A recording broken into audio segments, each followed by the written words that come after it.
$100 million in 1877, when the entire United States federal budget was $270 million. One man owned more than a third of what the government spent running the country. He quit school at 11. He could barely write a grammatical sentence his entire life. He started with a single boat he bought with a $100 loan from his mother, and by the time he died, he controlled more wealth than any American who had ever lived. His name was Cornelius Vanderbilt, and the way he got that money would be illegal in 14 different ways today. This is the story of a man who started as a barefoot ferryman on Staten Island and ended as the most powerful private citizen in the United States. He did not inherit a dollar. He did not attend a single day of high school. He built the largest shipping empire in the Western Hemisphere, destroyed it voluntarily, rebuilt an even larger one in railroads, fought a war against 3 con artists who printed fake stock certificates by the tens of thousands, helped topple a foreign government, donated his personal warship to the Union Navy, and died in a mansion on Washington Place with more money than God and fewer friends than he could count on one hand. They called him the Commodore. He earned the title. Cornelius Vanderbilt was born on the 27th of May, 1794, in Port Richmond, Staten Island, New York. His father, also named Cornelius, was a farmer who supplemented his income by ferrying produce across New York Harbor in a flat-bottomed, 2-masted boat called a periauger. His mother, Phoebe Hand, was the sharper of the 2 parents, a shrewd, practical woman who understood money, debt, and collateral in ways that most bankers of the era did not. The family was Dutch. The name was originally Vanderbilt of the Bilt, a village in Utrecht, the Netherlands. Cornelius's great-great-great-grandfather, Jan Aertsen, had arrived in New Amsterdam as an indentured servant in 1650. By the time young Cornelius was born, the family had been in America for nearly 150 years and had accumulated almost nothing. Cornelius quit school at 11. Not because he was stupid, because he was impatient. He could calculate faster than his teachers. He could not, and never would, write a proper English sentence. He spelled words phonetically for the rest of his life, and this embarrassment, this gap between his intelligence and his literacy, haunted him in boardrooms and social circles for 80 years. He hated putting pen to paper. He preferred to do his deals face to face, where his physical presence, his voice, and his willingness to threaten could do the work that grammar could not. At 16, Vanderbilt made his move. He persuaded his mother to lend him $100, a significant sum, in 1,810 inches, exchange for plowing and planting a rocky 8-acre field on the family farm. He recruited his friends to help with the farm work by promising them free sailing trips, then used the money to buy his own periauger, the Swiftsure. Within weeks, he had opened a freight and passenger ferry service between Staten Island and Manhattan. The boy was relentless. He worked 18-hour days.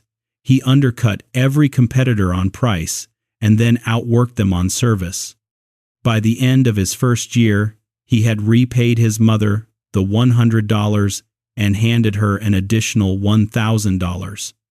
By 18, he owned 2 boats and captained a third. By the time the War of 1812 broke out, Vanderbilt, still a teenager, won a government contract to supply provisions to the 6 forts defending New York Harbor. The profits from that contract bought him 3 more vessels, including the largest schooner on the Hudson River. This is where the nickname began. Vanderbilt, barely 20 years old, commanding the biggest sailing vessel on the river, dressed in a naval-style coat he had made for himself, was called the Commodore by the other boatmen. He liked it. He wore the name like a rank he had earned, which in a sense he had not from the Navy, but from the water itself. In 1818, Vanderbilt did something that looked insane. He sold his entire sailing fleet, every boat he owned, and went to work for someone else. The someone was Thomas Gibbons, a wealthy New Jersey businessman who operated a steamboat ferry between New Brunswick and New York. Vanderbilt had seen the future, and the future was steam. Steamboats had been operating in American waters since Robert Fulton's Clermont made its maiden voyage up the Hudson in 1807, but the technology was controlled by a monopoly. The New York State Legislature had granted Fulton and his partner Robert Livingston the exclusive right to operate steam-powered vessels in New York waters. Anyone who tried to compete faced seizure of their boat and criminal prosecution. Gibbons wanted to break the monopoly. He hired Vanderbilt to captain his steamboat, the Bologna, on the New York run in direct illegal defiance of the Fulton-Livingston franchise. Vanderbilt relished the fight. For years, he played cat and mouse with New York constables who tried to arrest him. He hid in secret compartments on the boat. He landed at obscure docks to avoid authorities. He taunted the monopoly's agents while passengers cheered. The case went all the way to the Supreme Court. In 1824, Chief Justice John Marshall ruled in Gibbons v. Ogden that the New York monopoly was unconstitutional, that only Congress could regulate interstate commerce. The decision is still taught in every American law school. It opened the waterways of the United States to free competition, and no one was more ready to compete than Cornelius Vanderbilt. Over the next 2 decades, Vanderbilt built the largest steamship operation in America. His method was simple and brutal. Enter a market, cut prices below cost, drive the competition to the edge of bankruptcy, and then either buy them out or accept a bribe to go away. He did this on the Hudson River. He did it on Long Island Sound. He did it on the routes to Boston and Providence. His competitors hated him, feared him, and eventually paid him handsomely to take his operation somewhere else. The payoffs were extraordinary. The Hudson River Association paid Vanderbilt $100,000 plus $5,000 a year to abandon the Hudson River route. Other competitors paid similar ransoms. Vanderbilt had discovered that it was sometimes more profitable to be paid not to compete than to actually run the business. He was, in effect, running a protection racket with steamboats. But Vanderbilt was not merely a bully. He was a genuine innovator. His ships were faster, cleaner, and more luxurious than anything his competitors offered. He was among the first to install gas lights, carpeted salons, and dining rooms on passenger steamers. He understood that the customer wanted 2 things: to arrive quickly and to feel important while doing so. He gave them both. The physical transformation was remarkable. The barefoot boy who had started on a flat-bottomed Perry auger now commanded a fleet of gleaming white steamships with brass fittings and mahogany trim.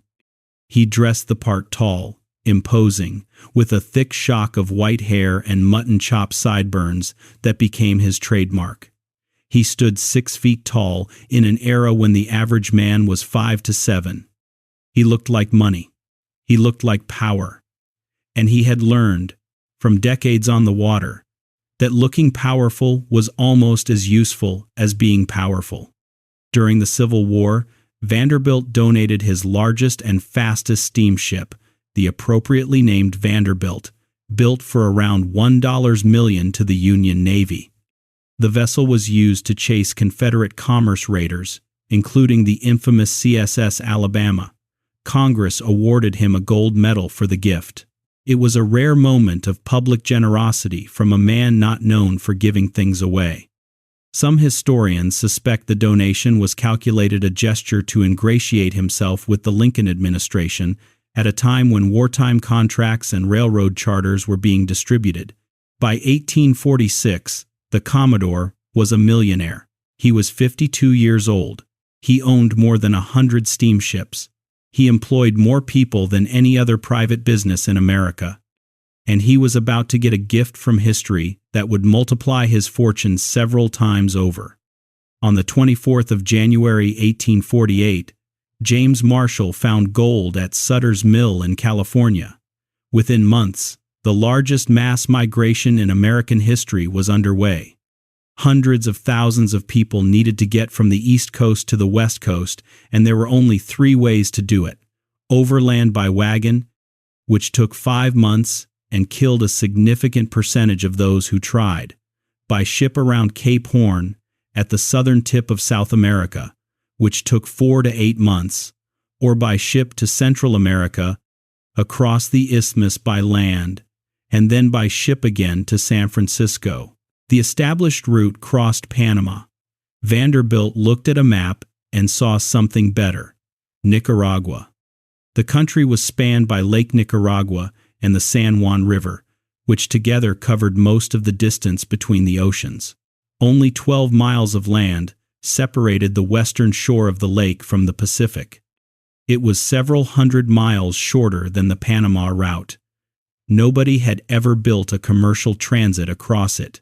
Vanderbilt did it himself. He signed a treaty with the Nicaraguan government, formed the Accessory Transit Company, built docks on both coasts and on Lake Nicaragua, improved the 12-mile road to the Pacific, and put steamboats on the river and the lake. Then he personally piloted one of the first steamboats up the San Juan River, 119 miles of rapids, shoals, and jungle, something no one believed a steamship could navigate. He was 57 years old. He did it to prove it could be done. The Nicaragua route was an immediate sensation.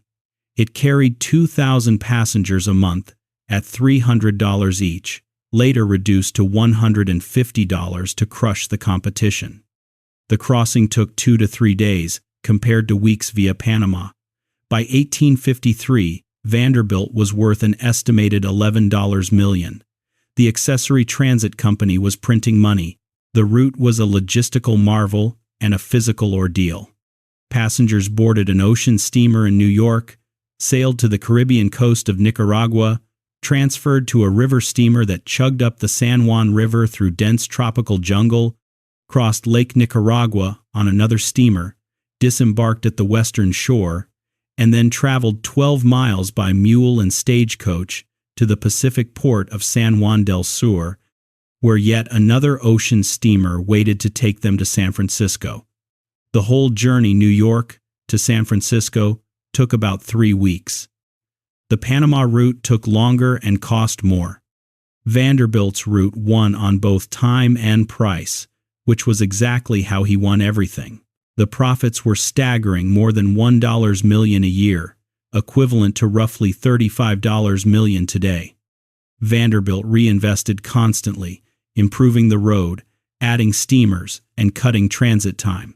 He was building what amounted to a private highway between the oceans, and he charged toll on every gold miner, merchant, and adventurer who passed through. Then Vanderbilt made a mistake that nearly cost him everything. In 1853, at age 59, he took the first vacation of his life, a grand tour of Europe, on a custom-built steam yacht, the North Star. Before leaving, he handed control of the transit company to 2 associates, Charles Morgan and Cornelius Garrison.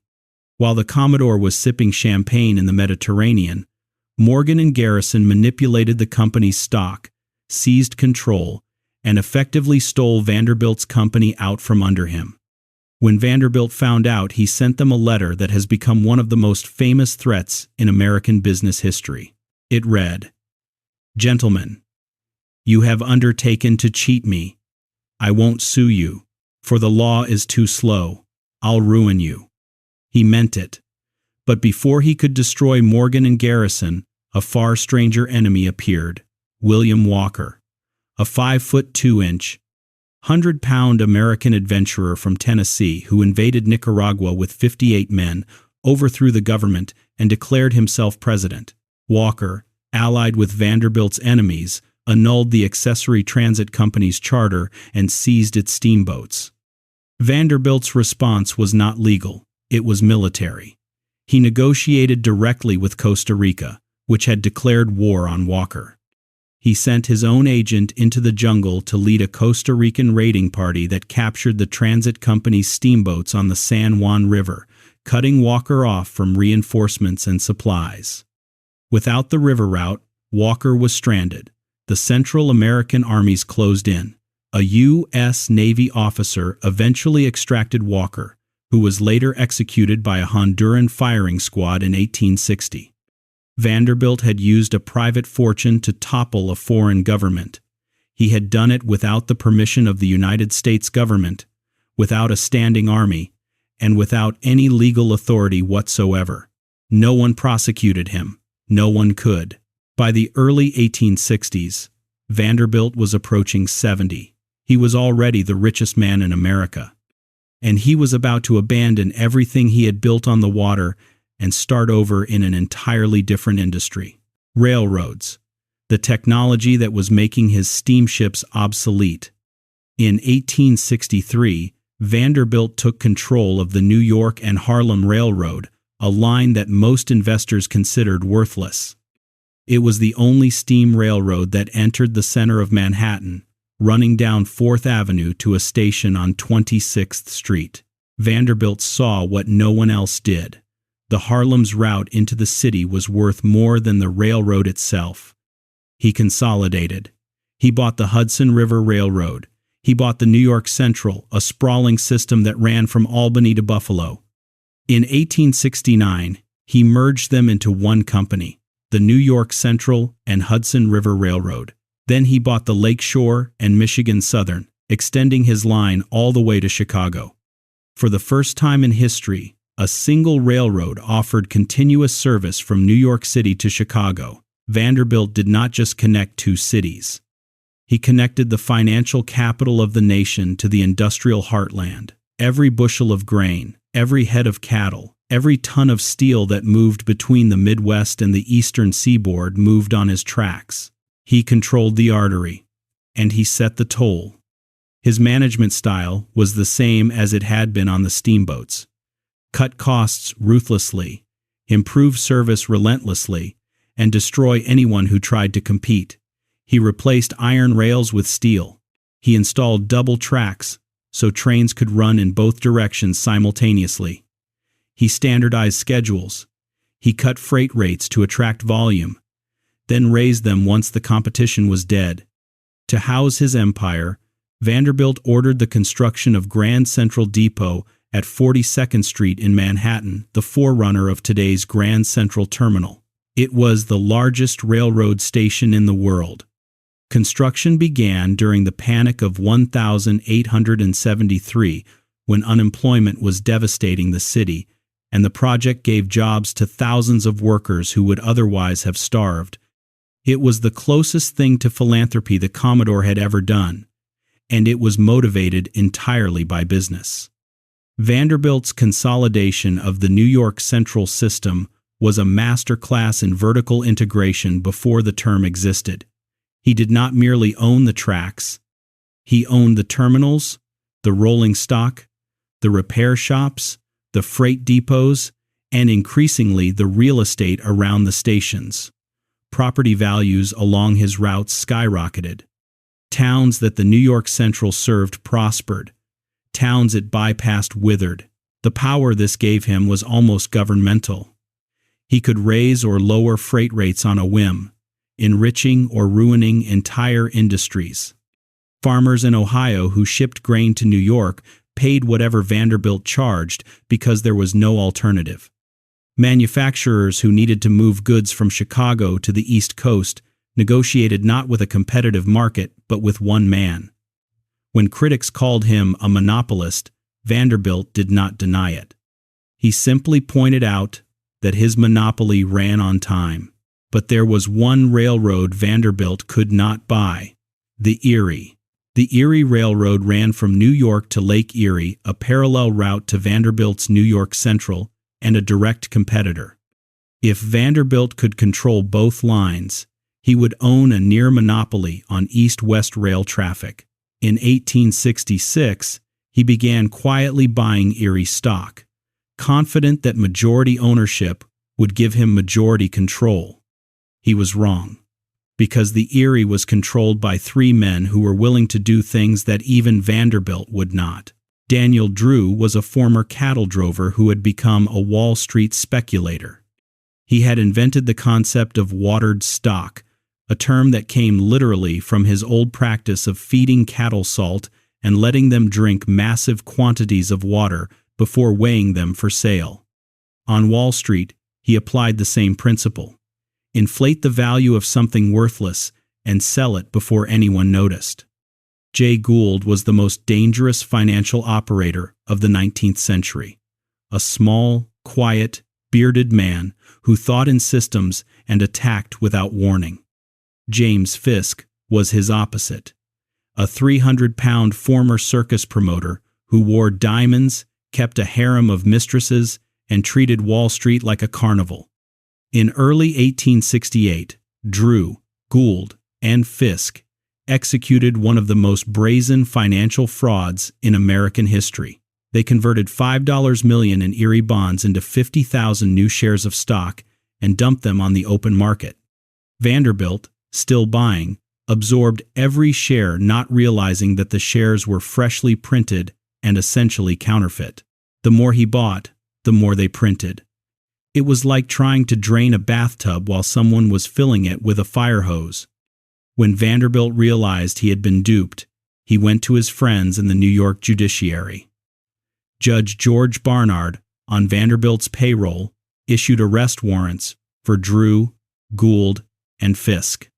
The three men gathered $7 million in cash and stock certificates, stuffed them into satchels, and fled across the Hudson River by rowboat to Jersey City, New Jersey, beyond the reach of New York law.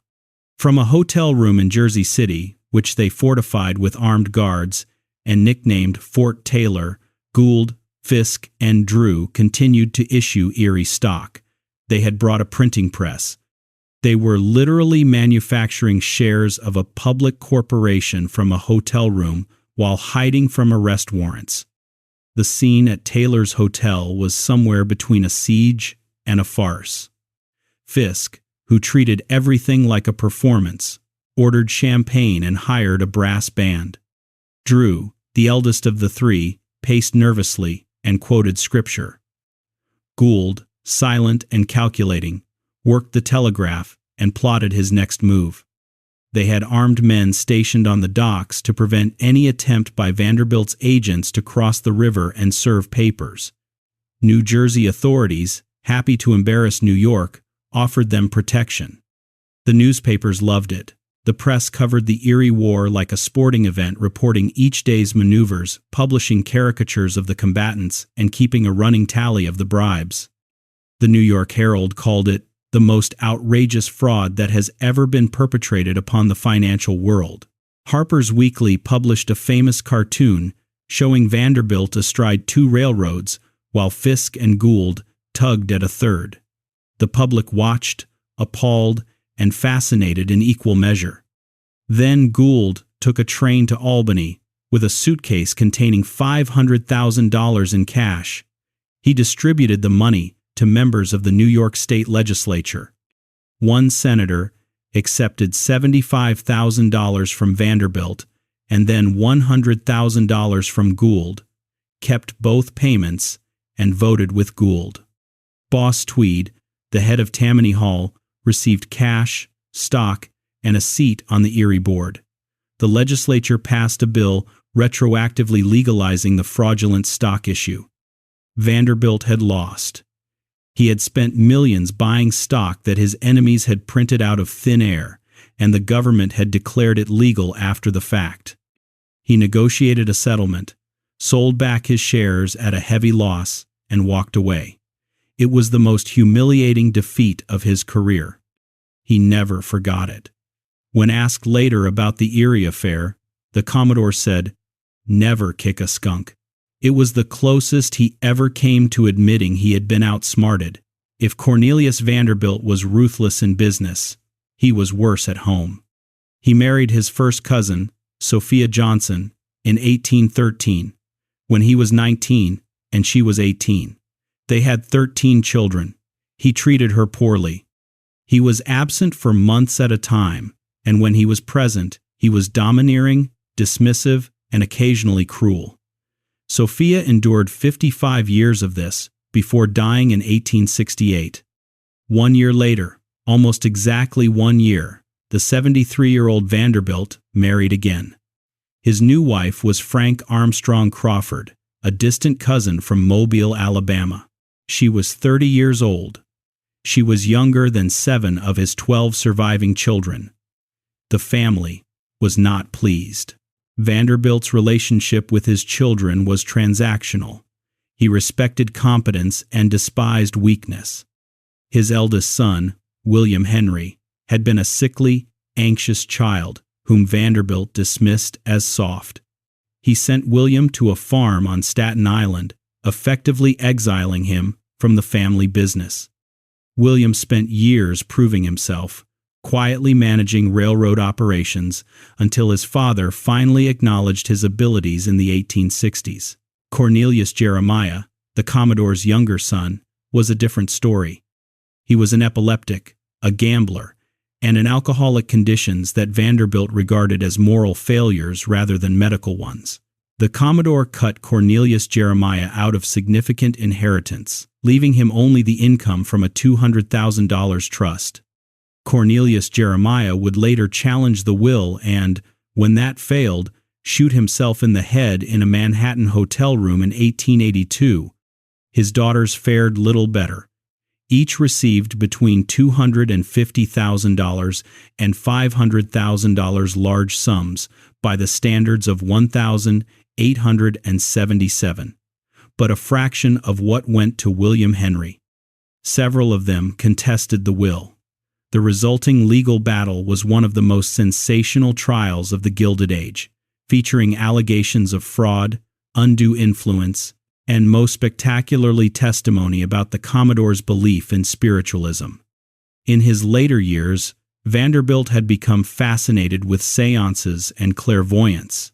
He consulted mediums regularly, believing he could communicate with the spirits of his dead mother and his first wife. During the will contest, witnesses testified that the Commodore had made business decisions based on advice from dead people. The court upheld the will anyway. The spiritualism episode reveals something about Vanderbilt that the business narrative obscures. He was lonely.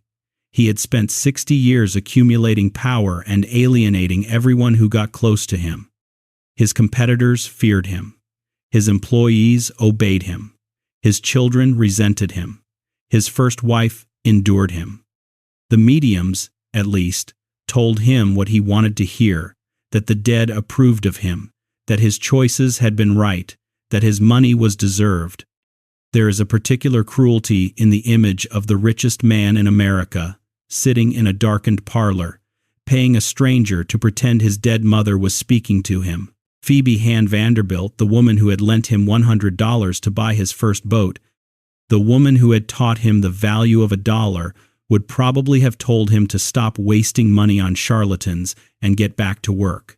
But Phoebe was dead, and the mediums were not, and the Commodore needed someone to talk to. Vanderbilt's final decade was defined by two things: building and dying. Grand Central Depot opened in 1871, a massive Second Empire-style building at 42nd Street and 4th Avenue that combined 3 separate railroad terminals into one. It was 600 feet long, with an arched train shed that was the largest enclosed space in North America. The building announced, in stone and iron, that the railroad had replaced the steamship as the dominant force in American transportation, and that one man owned the railroad. During the Panic of 1873, when banks collapsed and unemployment soared, Vanderbilt continued construction on the depot and expanded his rail network. While other tycoons retreated, he spent money. Thousands of laborers who would otherwise have gone hungry earned wages on his construction projects. Whether this was generosity or calculation, or whether there was any difference, in Vanderbilt's mind is an open question. The Commodore's only significant act of philanthropy came in 1873, at the urging of his second wife, Frank. He donated $1 million to Central University in Nashville, Tennessee, which was renamed Vanderbilt University. The school's athletic teams are still called the Commodores. It was the first and last major charitable gift of his life. He had spent 80 years accumulating wealth and gave away roughly 1% of it. Unlike the Gilded Age mansions that would later bear his family's name, the Breakers in Newport, the Biltmore in Asheville Cornelius Vanderbilt lived modestly by the standards of the super-rich.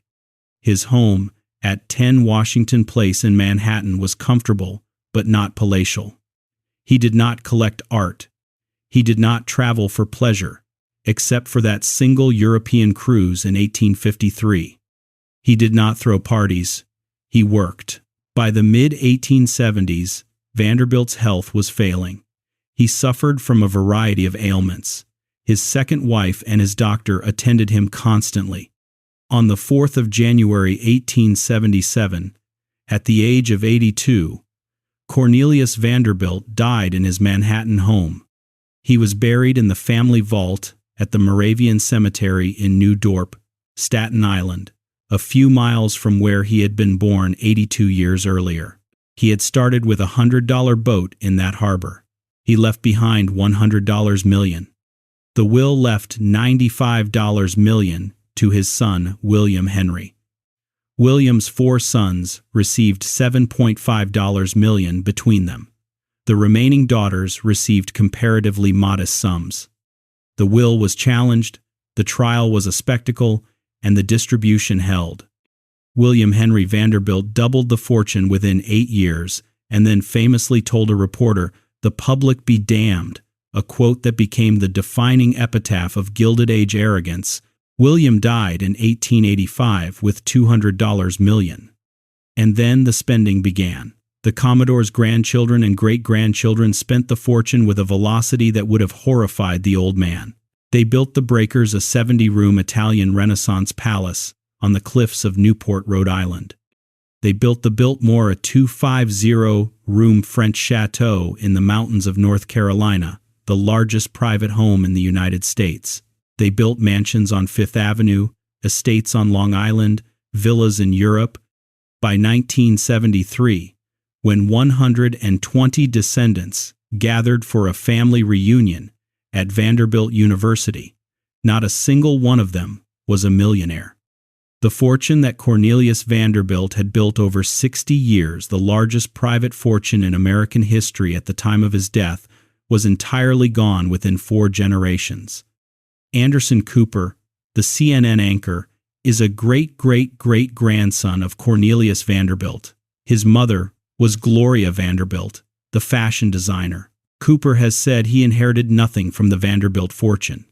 The money that once exceeded the United States Treasury vanished into marble floors and crystal chandeliers and dinner parties that lasted until dawn and art collections that were sold at auction to pay debts. The Vanderbilt story became the textbook case for the American proverb, shirt sleeves to shirt sleeves, in 3 generations. The first generation builds the fortune through brutal effort. The second generation manages it capably but begins to spend. The third generation treats wealth as a birthright and consumes it. The fourth generation goes back to work. The Commodore himself predicted something like this. He once said that any fool could make a fortune, but it took a man of sense to hold on to one. His descendants proved the first half right and the second half wrong. They spent on a scale that the world had never seen, and that Cornelius Vanderbilt, who reused old nails and kept meticulous account of every penny, would have found physically painful to witness. The mansions tell the story. The Breakers cost $7 million to build in 1895, equivalent to more than $250 million today. It was used as a summer cottage, occupied roughly 10 weeks per year. The Biltmore, completed in 1895 with 250 rooms and 35 bedrooms on 125,000 acres, required a staff of hundreds to maintain. George Washington Vanderbilt II, who built it, spent his remaining years struggling to pay for its upkeep. Today, both houses are museums. Tourists pay admission to walk through rooms that the Commodore's heirs could no longer afford to heat. But the infrastructure remains. Grand Central Terminal, rebuilt and expanded from Vanderbilt's original depot, still stands at 42nd Street, one of the most beautiful buildings in New York. The rail corridors that Vanderbilt consolidated in the 1860s and 1870s are still the primary routes connecting New York to Chicago. Amtrak runs on Vanderbilt's tracks. Metro North runs on Vanderbilt's tracks. Every commuter who passes through Grand Central is using a system that one semi-literate former ferryman from Staten Island imagined into existence. There are two ways to read the story of Cornelius Vanderbilt. The first is as inspiration. A boy with no education, no money, and no advantages built the largest fortune in America through sheer force of will, intelligence, and an almost inhuman tolerance for conflict. He transformed the nation's transportation infrastructure. He connected cities that had been weeks apart and made them hours apart. He was the proof that in America, anyone could rise. The second is as indictment. He bribed judges and legislators. He destroyed competitors through predatory pricing. He manipulated stock markets. He helped overthrow a foreign government for commercial gain. He treated his wife and children as possessions. He hoarded his fortune and gave away almost nothing. He was the proof that in America, power answers to no one. Both readings are true. That is the point. Vanderbilt did not operate in a system that distinguished between building and breaking. He operated in a system where they were the same thing. Consider the numbers. When Vanderbilt started his ferry business in 1810, it took 2 weeks to travel from New York to Chicago. When he died in 1877, it took 18 hours. That transformation from weeks to hours changed everything. It changed where people lived, what they ate, what they could buy, and who they could become. The railroads did not just move goods, they moved possibility. And Vanderbilt, more than any other individual, built the system that made it work. But consider the other numbers. The judges he bought, the legislators he bribed, the competitors he ruined, not through superior service, but through predatory pricing designed solely to destroy. The workers who built his railroads at wages that barely sustained life, with no safety regulations, no compensation for injury, and no recourse when the Commodore decided their labor was no longer needed. The fortune that consumed 3 generations of his family and left them fighting over scraps. Vanderbilt did not create the Gilded Age, but he was its prototype. Every robber baron who came after him, Rockefeller, Carnegie, Morgan, Gould, followed a path that the Commodore had cut. The rules of the game accumulate, consolidate, eliminate, and call it progress were rules that Vanderbilt wrote with steamboats and railroads and a willingness to fight anyone, anywhere, for any reason, at any cost. The Commodore would have understood that perfectly. He would not have apologized for any of it. He would have looked you in the eye, with that face that scared bankers and senators and foreign presidents alike, and said what he always said when someone questioned his methods. What do I care about the law? Ain't I got the power? Thanks for watching.